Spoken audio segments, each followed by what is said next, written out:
Hello and welcome to the study room. This week's post is titled Raid of Honor or Making the Raid. Summer camp. A rite of passage for so many young kids. I remember the times my parents thought that summer camp was the place for me. The great outdoors! Dirt, bugs, extreme heat, dehydration, being made to go swimming 3 times a day so your counselor can take a break, and your hair always smells like chlorine. And if there's one thing I remember most vividly, it's how we were split up into 6 teams of 4 based on our jobs and were made to do extreme challenges on an island known as the Island of Fire for the honor of our profession. Wait, I might be thinking of Siren Survive the Island. Let's get into it. I never really covered reality TV before other than a quarantine post about how it's okay to enjoy trash TV like Tiger King when it's comfort viewing for a world that feels like it's falling apart. But since the focus of this blog is storytelling, and I've talked about storytelling in sports, why not some more reality TV? Siren is unlike any reality competition I've seen before, and while I was reluctant to watch any reality show, this one came with a strong recommendation, so I tried it out. It's not like I don't watch any reality competition shows, but they are generally centered around cooking: Top Chef, Bake Off, Iron Chef. So I'm nothing but open minded when it comes to cooking shows. The premise is simple. 6 teams of 4 split by profession: soldiers, cops, firefighters, stunt performers, bodyguards, and national athletes. No prize money on the line, only pride. Right. This is where I tell you, if it's not obvious by the fact there's no prize money, that it's not an American show. Siren is a Korean reality show.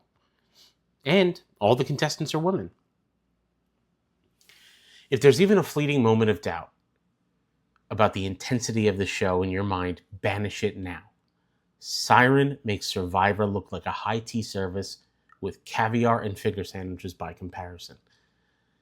In one challenge, the teams are told to go, but they don't know where until a flare is shot into the sky. The flare happened to be 1 kilometer away from them, setting off a race through a mud flat to get there. If you're not familiar with mud flaps and you've never seen the Top Gear Botswana special, then allow me. 1 kilometer running across mud that sucks your legs in and pulls you down like quicksand in a cartoon. Once they reach their destination, they have to pick up their team's flag and race back through the mud flat to get to the arena. The catch, though, is that the flag comes with an 80 kilogram, it's around 175 pounds, flagpole that they have to transport as well. Make no mistake, all of these women are in peak physical shape and are incredibly strong.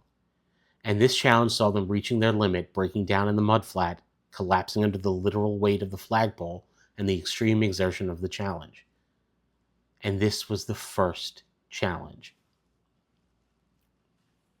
It was genuinely incredible to watch, seeing them fight through this ordeal that was perhaps more difficult than they thought it would be. But here's the one thing that immediately got me on board with this show. When the first team arrives, they receive a phone call to give them the next instruction for the second phase of the challenge. But the first team had someone lagging behind near the back of the pack, and the voice on the phone informs them that they can only receive the instructions once the whole team has arrived. Rather than wait for their colleague, one of them immediately went back into the mud flat to go get her. And when she sees her teammate fighting through the mud to return to her, the first words out of her mouth are, "I'm sorry." And her teammate responds that there's nothing to be sorry about because they're a team. She was just glad that she was able to go back and help her. And that's a theme across the entire series. These women are so supportive of each other. When one falters, another is there to prop them up and help them get across the line. What a noticeable difference from most American reality TV shows that I've tried. If cutthroat backstabbing and finger pointing is your thing, Siren isn't where you're going to get it. It was truly inspiring to see these women building each other up instead of tearing each other down. Their challenges truly require teamwork, and they're all there for each other through it. My Marvel rivals teammates could never. And this is all even before we get to the heart of the actual competition. Each day there are 2 challenges. The first occurs in the arena, and that's your sort of survivor style challenge, where the teams compete to gain an advantage in the other battle. This is called the arena battle. These are intense physical challenges that make the games I've seen in other reality shows seem like baby town frolics by comparison. Then there's the base battle, which also occurs every day. This is where the show gets its name. Once a day, at a time unknown to the contestants, a loud siren rings across the land. It could be any time before or after an arena battle, the middle of the night, you name it. And we're not talking about a gently rising alarm clock either. I'm talking about those old air raid sirens that they used to test occasionally right outside my elementary school. I'm sure they had them in other places as well. I doubt the firehouse near my school was the linchpin for America's defense from Soviet invasion. The goal of these base battles is to capture the flag of another team and occupy their base, thus kicking them off the island in the process. This is where a lot of the strategy comes into play. Teams have to choose their base, and each one has a unique set of pros and cons. One could be very conveniently located to the island's resources, but that also means that it's more easily targeted by other teams. One could be very defensible, but placed remotely, so you have to do more work to gather resources or even just go to the arena battles each day. It's not like they can take an Uber there, they're hiking everywhere. They also have varying degrees of protection from the elements. But with 4 people on each team, you have to strategically decide how to approach each raid. You could split up 2-2-2, which everyone knows is the ideal team composition, but everyone keeps going either triple heals or quad DPS and, I'm sorry, I'm talking about rivals again. But you have to decide. Can one person hold out against a team of 2, 3, or more? Do you split your team evenly and hope that 2 people can overcome a defensible position? Do you let the sharks eat each other and put all your resources into defense? Do you trust your hiding skills, conceal the flag as sneakily as you can, and then go all out and attack? Battle is the right word for this hour-long free-for-all. The contestants aren't really allowed to hit each other, but the definition of hit is pretty loose. Each contestant wears a sort of vest with their own personal flag in the back. Pull the flag out of a person's vest, and they're done for the battle. They can't participate further until the battle has concluded. This means that pushing, shoving, grappling, and even some light weaponry come into play. These fights get intense. They know that having your flag pulled means your team will be at a massive disadvantage for the rest of the hour, and that could lead to elimination for your entire team if the tide turns against them. And when you're watching it, it feels like the stakes are very high. These women don't want to let each other down. Remember, it's not like it's money they're playing for, it's pride. And it's each other. And that really is kind of amazing to see in a reality competition show. But make no mistake, they're willing to fight tooth and nail for it. Watching these battles as they teeter from tense to intense and feel as action-packed as a scripted show. And knowing that these are all real, accomplished women in fields dominated by men who are giving it their all is inspiring. It's not as if I'm going to start going outside and doing Tough Mudder events, but I'd like to know that there's a small part of me that wishes I could. Even though it's very small. I don't like the mud.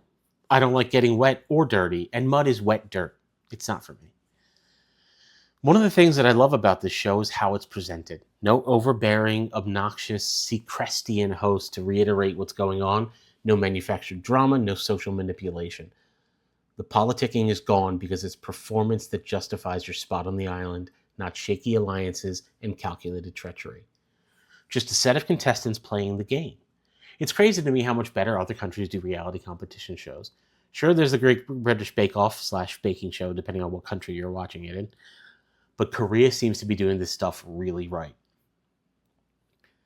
Korea has better reality competition shows. They have better pop groups. Their horror movies are really good. They even have better demon hunters than we do. I wouldn't sleep on the fried chicken either.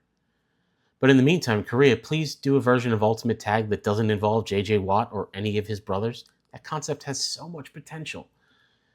Unfortunately, Siren Survived the Island only got 1 season despite critical success, but that season is still available on Netflix. Rated TV 14 for language, although it is in Korean, so that might not be a very big issue if you don't speak Korean. And with 10 episodes averaging about 45 minutes, is easily one you could watch with the family or keep all to yourself. So if you want the summer camp experience to the extreme, sorry about that, it's worth a shot.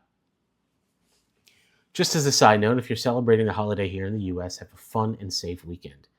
If you're facing a heat wave like I and much of the country are, stay hydrated, don't drink and drive, and remember that patriotism isn't the same as blind devotion. As for me, I'll be locked in a dark, air-conditioned room looking for more light summer fun to bring to you. And that's all for today. Remember the old saying, dying is easy, comedy is hard. Writing a blog is somewhere in between. If you liked what I've had to say, tell your friends. If you didn't like it, tell your enemies. Talk to you next week.